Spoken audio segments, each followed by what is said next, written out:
Olá, tudo bem? Sou Silvio Andrade, engenheiro civil da SA Soluções de Engenharia. Estou aqui para mais um Por Dentro da Engenharia Civil.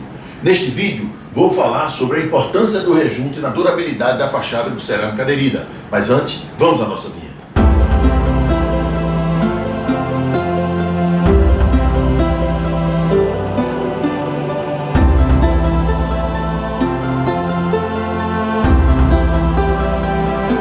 Veja bem, antes de começar a falar sobre o rejunte para cerâmica da fachada, eu gostaria de dizer o seguinte, que a engenharia não existe estética, tá? A estética está restrita à arquitetura, ou seja, um arquiteto faz um planejamento de uma fachada de um prédio, ele diz, olha, eu quero aqui uma cerâmica azul, eu quero aqui um rejunte claro, um rejunte da mesma cor, ou eu quero aqui uma cerâmica vermelha, eu quero uma fachada pintada de azul, de vermelho, de cor de rosa. Então, o que quer que seja, é o lado estético.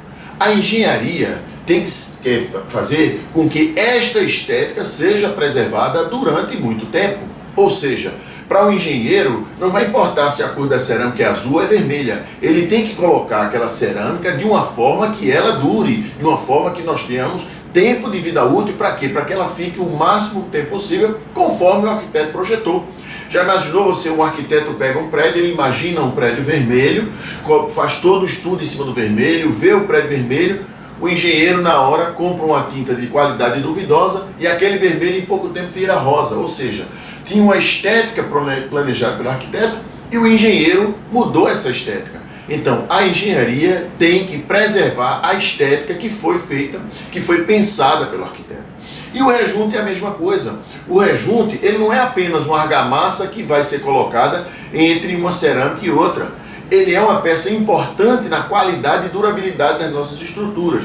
Então veja, antes de começar a falar o rejunte, vamos falar sobre juntas de assentamento das cerâmicas de fachada, ou seja, exatamente o espaço que é gerado entre uma cerâmica e outra. Por quê? Porque esse espaço também é o que? Cientificamente estudado. Ele não é apenas, eu vou botar nessa cerâmica aqui, eu vou botar 5 milímetros, naquela ali eu vou botar 3, naquela ali eu não vou botar nada, vou botar uma justa aposta a outra, uma junta seca.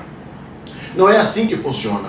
Tem a técnica que serve para quê? Para preservar a fachada. Ou seja, essa junta de assentamento serve para desbitolamento e alinhamento das cerâmicas. Nem sempre a cerâmica tem a mesma dimensão, ela tem algumas variações. E esse rejunte, ele vai facilitar para que você consiga colocar tudo de uma forma que fique esteticamente bonito.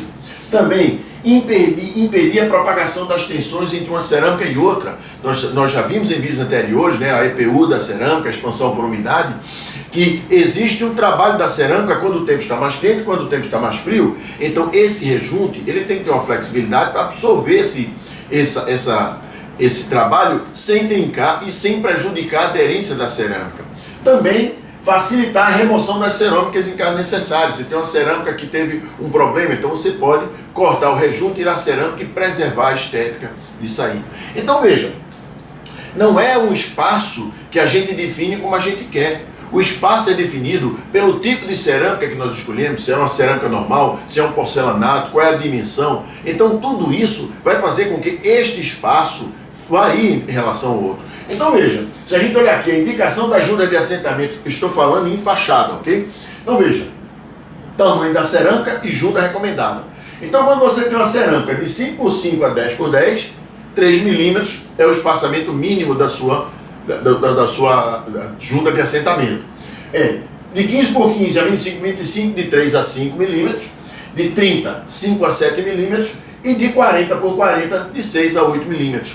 Então esse é o mínimo que você pode botar nessa sua junta, não é aquilo que você quer colocar. É como eu disse, nós temos que dar um jeito para que a estética planejada pelo arquiteto seja duradoura, tá? Agora, no caso de porcelanato em fachada, o que é que nós temos? No mínimo 5 milímetros ou 2% da maior dimensão do porcelanato, o que for maior. Tá? Então, às vezes se coloca menos de 5 milímetros, mas quando se vê isso, eu acho que está olhando a norma, quando vai colocar em piso, em pavimento. Tá? Mas em fachada é mínimo 5 milímetros ou 2% da maior dimensão.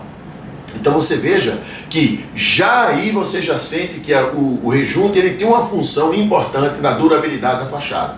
Então vamos ver. Então imagine aqui uma junta, você precisa de um rejunte sempre flexível, quer que seja. Por quê? Quando a temperatura cai, essa cerâmica tende a contrair. Então todas as cerâmicas tendem a contrair. Então você tem uma contração dessa cerâmica que deve ser absorvida por esse rejunte flexível ou semiflexível.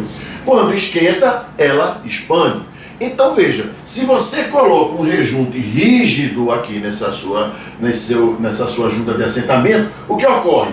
Quando diminui, todo o pano vai retrair como se fosse uma coisa só. E quando esquenta, todo o pano vai expandir como se fosse uma coisa só. Então vamos ver aqui. Você tem aqui, imagine as vigas, você assenta a cerâmica, você faz o encunhamento, tudo perfeito. O tijolo cerâmico conforme a norma, a espessura do assentamento conforme a norma, a argamassa de assentamento, você faz o rejunte, o engastamento, o encunhamento perfeito, né? Você faz um chapisco na hora certa, espera a cura, você faz o embolso, você coloca a argamassa de assentamento perfeita, um AC3, vamos supor, você coloca a junta, a cerâmica, faz a junta e teoricamente está tudo perfeito. Você analisou, você preservou o espaçamento das juntas, você colocou tudo perfeito nesse pano.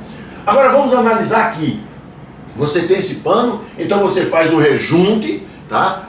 Você coloca as juntas de dilatação. Então, olhando tecnicamente, tudo foi perfeito. O espaçamento das juntas foram perfeitos, toda a base da sua cerâmica perfeita, até a argamassa de colagem, tudo perfeito. Agora, se você coloca um rejunte rígido, como eu falei, o que acontece? Todo este pano vai trabalhar como se fosse uma coisa só, uma coisa única. E o que é que se faz? Você, quando tiver esses processos de expansão e contração, você começa a solicitar a aderência da sua cerâmica, ela começa o quê? A ser empurrada e acontece isso. Então você veja, se você faz tudo perfeito e coloca um rejunte errado, você tem problema na sua fachada. Por quê? Porque aquele rejunte, ele tem um fator importantíssimo de estanqueidade, de permitir que a sua cerâmica trabalhe. Porque veja, se ele não é estanque, você pode promover o quê? Entrada de água por trás, aí se expandir mais a base da cerâmica do que o esmaltado, você vai ter o agretamento, você pode ter diversos problemas além de desplacamento da sua cerâmica. Então veja como tudo na engenharia necessita ser feito com engenharia.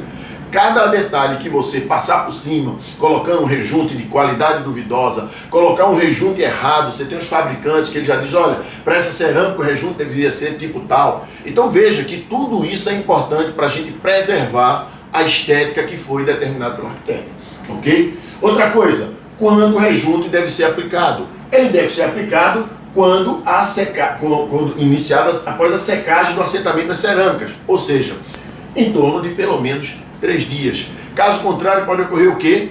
Eflorescência. Você pode ter aquela mancha branca, facilitar aquela mancha branca, simplesmente pelo fato de você ter colocado seu rejunte antes da secagem do assentamento da sua cerâmica. Então veja que tudo na engenharia tem que ser feito com engenharia.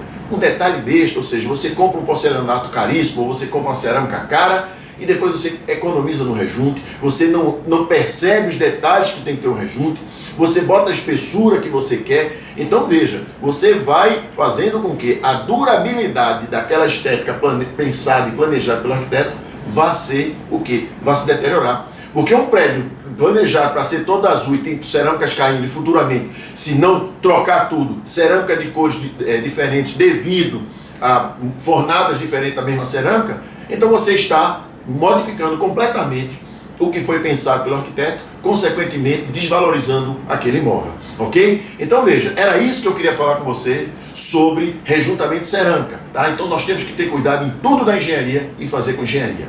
Se você gostou, por gentileza, curta, compartilhe. Se você ainda não é cadastrado no canal, se cadastre, ajude o canal a crescer. Ative o sininho.